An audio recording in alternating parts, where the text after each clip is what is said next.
Hi, Heather. We are here for your messages through the Thinning Veil reading. As you know, as soon as we step into October, the veil between the spiritual world and the material world is set to thin as we go from October 1st and get closer to October 31st, November 1st, where we have Halloween, All Saints Day, All Souls Day, what the pagans refer to as Samhain. And so this makes this time of the year the perfect time to ask for messages from the other side, from the spirit. We can do that always, of course, but typically around this time, we can sense the presence of the spirit world even stronger. It is even heightened during this time. So in this reading, we're going to do just that, and we're going to get a message from your higher self, a message from your shadow self, a message from your ancestors, a message from your inner child, and a message from your future self. Now, this is a recorded reading. I love recorded readings because you are going to be able to come back and watch this as often as you'd like for as long as you'd like. You're going to have access to this reading as long as YouTube exists, okay? So this is a private, unlisted video, meaning that only those with the link have access to it and only you have been given the link. The only downside to recorded readings is that you're not here in front of me in real time, like on Zoom or in a live reading, to be able to ask questions or give any comments or context to anything that comes out in your reading. Now, I don't see that being a problem with a reading like this, considering that it is simply messages from the other side, right? But if you do have any questions, you know that you can reach out to me. If you have any questions, want to give any comments or context to anything, you can reach out to me through my personal Facebook page, Sarah Nicole, through my business Facebook page, Twisted Goddess Tarot. You can comment right here on this video, even though it's private and unlisted. I can see the comments since I uploaded it. Or you can respond to the email in which I sent to you for you to access this reading. So many ways we can get in touch and chat, okay? So what I've done prior to the recorded readings is I go ahead and I have already cleansed the space, meditated, called in your guides, and asked them to use these cards as a way to deliver the messages that you most need to hear right now for your highest good. I've gone ahead and shuffled the deck, laid the cards out. That way the first 5 or 10 minutes of your reading isn't me sitting here shuffling cards, and we can just get right into your message, okay? So I do have that already done. The deck that we're using today is going to be the Shadowland Tarot. It is a cute but creepy deck, perfect for spooky season. And then at the end of the reading, we are also going to get a card from the Crystals Affirmation deck. This is going to give you an affirmation to anchor into during the dark half of the year, as well as a crystal to work with during the dark half of the year that your guides are specifically recommending for you. All right, so let's dive in. First, we have a message from your higher self. Now, the higher self is not separate from you. It is an aspect of yourself. It is considered the highest vibrational level of you, or what we would say your potential, right, is what I would in layman's terms call it. It's said to be housed in your soul star chakra, which is above your crown chakra, okay? So for you, your higher self is coming through with the Strength card. I love this, and I love this because the Strength card is the card that represents Leo, and I know that you are my double Leo. You are my Leo sun, my Leo rising, and so I love that this is coming out, and this is saying when you're embodying that image, first of all, this is saying many different things, but the first thing that I heard is that when you're embodying that Leo, that bold, brave, courageous, not attention seeking, but just you get attention whether you want it or not. When you step into that leadership role, that boldness, that braveness, but also that beautiful heart-centered, creative, loving energy that Leo is, when you step into that energy, you are embodying your higher self, okay? You don't need to tone that down. You don't need to subdue that is what your higher self is saying. Because when you're stepping into that Leo energy, you're embodying your highest self, your higher self. Okay. Now, also with the Strength card, we see that true strength comes from that inner strength. True strength comes from compassion. I'm hearing the call to be more compassionate with yourself, that you extend grace and compassion to others so freely, but it takes a little bit more strength. It takes a little bit more courage to extend that same grace and compassion to yourself. Okay? At the end of the day, Strength card is about unconditional self-love and radical self-acceptance.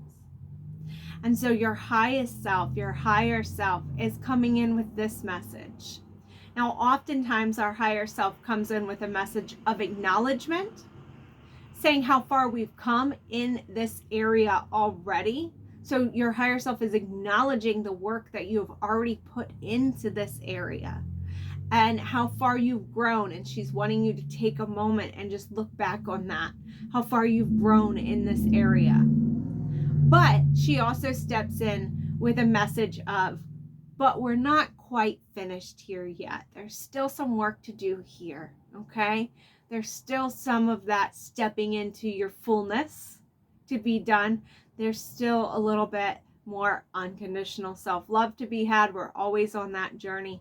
And there's still, of course, some more self-acceptance, radical self-acceptance to be had as well, okay? So we have this beautiful message coming in from your higher self, kicking off your reading.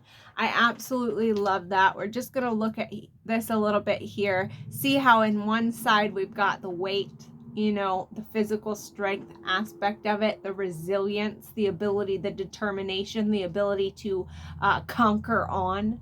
But on this side, we have the stuffed animal, the soft, the compassion, right? And that it needs both sides to it, right? So we have that for your higher self. I think that was a beautiful message of love, a beautiful message of acknowledgement, but also focus. Okay. And the next message is going to be that from your shadow self. Now, you are in my shadow work immersion, so I know that you know what the shadow is. We have talked about it and talked about it and talked about it, but a brief overview of that. Shadow self is, again, not separate from us. It is an aspect of ourselves. It is the subconscious. It is the part that we typically react from rather than respond from. It's the parts of us that we have maybe deemed unacceptable or undesirable, but it is still there wanting to be seen. Okay. And your shadow self is giving us the 9 of Wands. The 9 of Wands. I know that the 9 of Wands was a card in our shadow work immersion. So first and foremost, this is your shadow self saying, go back to that day. There may be a journal prompt on that day that might need to be revisited, right? That might need to be dug into a little bit deeper. I don't even quite remember exactly what the prompts were on that day, but go back to the 9 of Wands. I don't remember what day it was, but go back to that 9 of Wands. So for this to come out from your shadow self and for this to be one that I vividly remember being in the shadow work immersion, go back to that day. Your shadow self is saying there's some there that need to be dug into deeper. There's some there that maybe, and perhaps as you look at those prompts, there's a prompt on there that you come up with that I didn't list. That's another one, your shadow self. There's something that might be personal to you surrounding this card, surrounding the 9 of Wands, that perhaps needs to be looked at, a journal prompt created around, okay? Now, the 9 of Wands is a card of resilience and strength, but it's also a card of self-protection, self-perseverance. It's a card of putting up boundaries. The 9 of Wands, I always think about, I don't know if you remember playing like Mario, well, you're a race Mennonite, so maybe you didn't play Mario as a kid, but you understand the concept of, you know, Mario and how there were all these like, smaller people to smaller enemies or bad guys to fight. until you got to like the big boss, right? That you had to fight at the end, at the last level. You had to fight the big boss. And so the Nine of Wands always reminds me of that. It reminds me of how it's like, okay, I've fought so much, but now maybe we have one last thing to overcome, right? One last thing to overcome and push through. Another thing that I always think of when I see the Nine of Wands is I remember that song. I don't know if you remember it. It was by Chumbawamba, and it was called Tub Thumping, and it was that song that said, I get knocked down, but I get up again. You're never going to keep me down. Anytime the Nine of Wands come up, that song, and so you're welcome. Now, anytime you get the Nine of Wands in a reading, you're going to think of that song now, from now until eternity, right? I think, I get knocked down, but I get up again. You're never going to keep me down. That is the essence of the Nine of Wands. I get knocked down, but I get up again. I dust myself off. I wrap up my wounds, and I'm ready for battle again. Okay. Now with this is an interesting message for your shadow self, because I'm hearing that, you know, you're suited up. You're ready to fight. You've been through so many battles with your shadow self. This is, again, acknowledgement of the work that you've done with your shadow self. But it's saying, hey, we still have like, it feels like there's still one core thing, like that big boss. It feels like there's one core thing in that shadow that still needs to be addressed, fought, go to battle with, right? But there's a paradox here. Because while we have knowledge that there's still something there in the shadow to fight, there's this message from your shadow self saying, but we don't have to always be ready for battle. Okay? So that is something that really jumped out at me when I saw this card for you, is that it feels like you're always ready for battle, right? With that shadow self. And not everything has to be looked at and addressed and healed and relate. Like sometimes we just go through life and just have situations that occur and we just respond the best we can. Not everything, you know, is like shadow, you know? And so I think some of this is that reminder to have that grace to yourself. I really feel like the higher self and the shadow self are coming in and are communicating together that not all of it is a fight. You know, some of it just is what it is. And so it is a reminder that you've gotten knocked down, but you get up and you have this resilience and you have this strength. But it's a reminder that you can let your armor down a little bit. You're at a place right now where you can let your armor down. You don't have to be armored up and ready for fight. You know, you don't have to wait for that other shoe to drop anymore. It's safe to let some of the protections down. Okay? So this is what I'm hearing for you.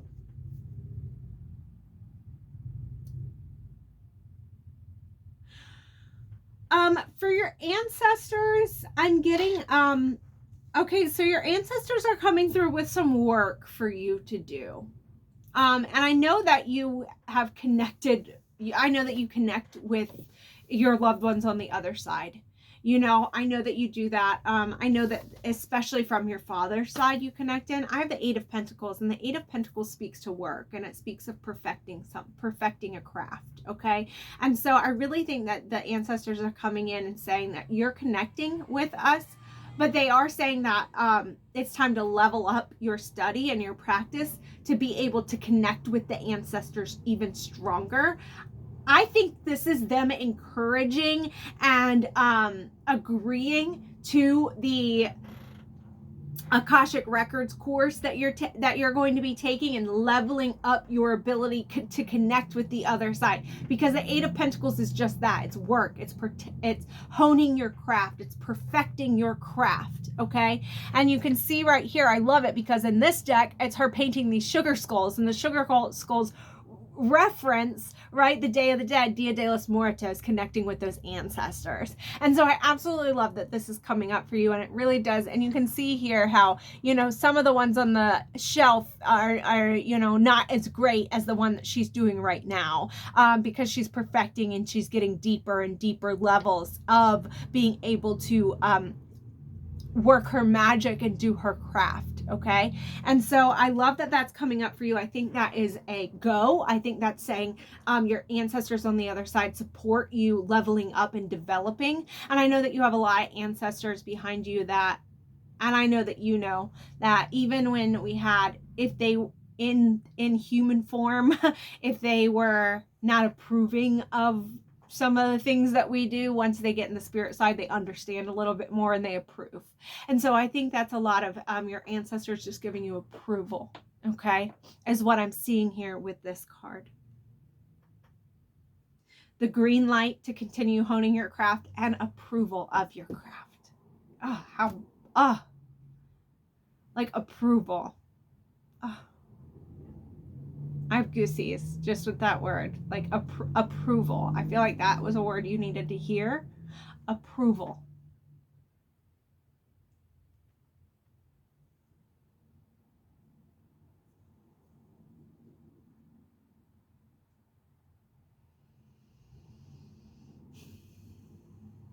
I just had to sit with that for a minute. Okay, your next card is going to be from the inner child. And the inner child has given us the Six of Pentacles to represent the message that your inner child is delivering. Again, inner child is not a separate part of you. It is within you. It is within you.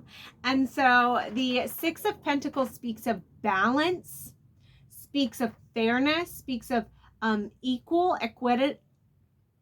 I can't say that word. Equanimity. It speaks of reciprocity. Okay. It speaks of what I give, I take. What I take, I give. Okay. And so your inner child is, you know, at some parts in our inner child healing, we need to give our inner child so much attention, and we need to really let them shine and let them rule the show. We need to let them have the joy and have the fun and make the decisions, you know. But now it feels like we've come to a place in your inner child healing where your inner child is ready to kind of say, okay, I give the adult version of me the reins, and you can make the decisions, but as long as you allow me to step in and make decisions sometimes. So your inner child is at a place right now where asking for balance. The adult Heather gets to make some of the decisions. Let the inner child Heather make some of the decisions too, right? Not everything needs to be tied up in a bow perfect. Let that inner child come out and make a mess. Let that inner child come out and cook with your children and make the kitchen a mess. You know, not every night, but sometimes. You know, it feels like there's this balance. Your inner child is saying, I'm okay with sitting in the background sometimes, but there needs to be a balance here. I'm also hearing the message of, especially with this imagery, we have the giving of gifts in the imagery. And so I really feel like, you know, I know that in the past you have touched on like spending habits before. But I really think that gift giving is a way that your inner child receives love. And perhaps that comes from an upbringing of restriction, right? And so I just want you to be aware of that. That while, yes, we do always have to keep our spending in check, do understand that when you do purchase something that you want that brings you joy, that is a way of giving your inner child love. That is one of the ways that your inner child kind of receives that love. And so I do just want to make you aware of that. So long as it's done intentionally and responsibly, that is actually a way that you give your inner child love. And then the message from your future self is coming through as the Page of Swords. So we've got some new ideas happening from the future self. Future self is saying that I really feel like this is a message from your future self saying, don't get too comfortable in your perceptions and your ideas and your mindset right now, because it feels like embarking on a new path. It feels like you're going to have new ideas in the future, for your goals and for your visions and for your designs and plans.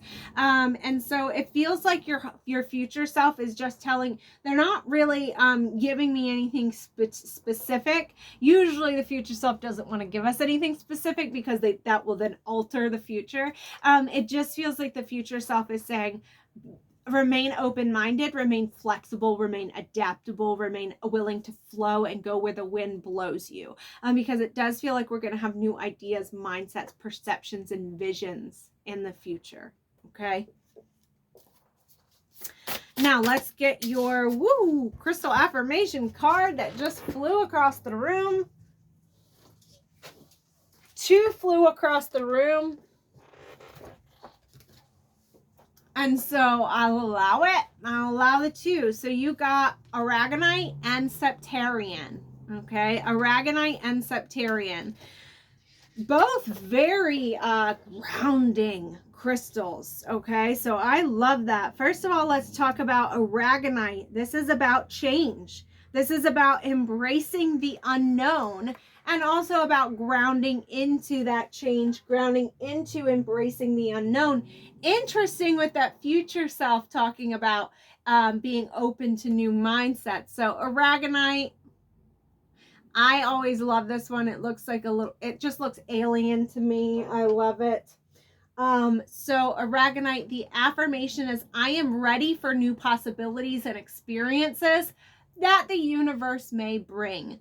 I'll repeat that. I am ready for new possibilities and experiences that the universe may bring. I want you to use that affirmation to anchor yourself into these messages through the dark half of the year, and you can use that crystal as a way to help you through this dark half of the year. The next one is Septarian. I don't know if I have any Septarian right here next to me. I'm sure I do, but you can see the image on the card. Yeah, there's some. Septarian. I'm sure you have some.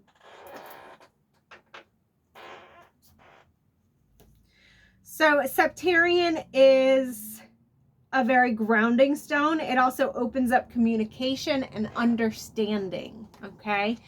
I am able to communicate my perspectives while understanding others. I am able to communicate my perspectives while understanding others.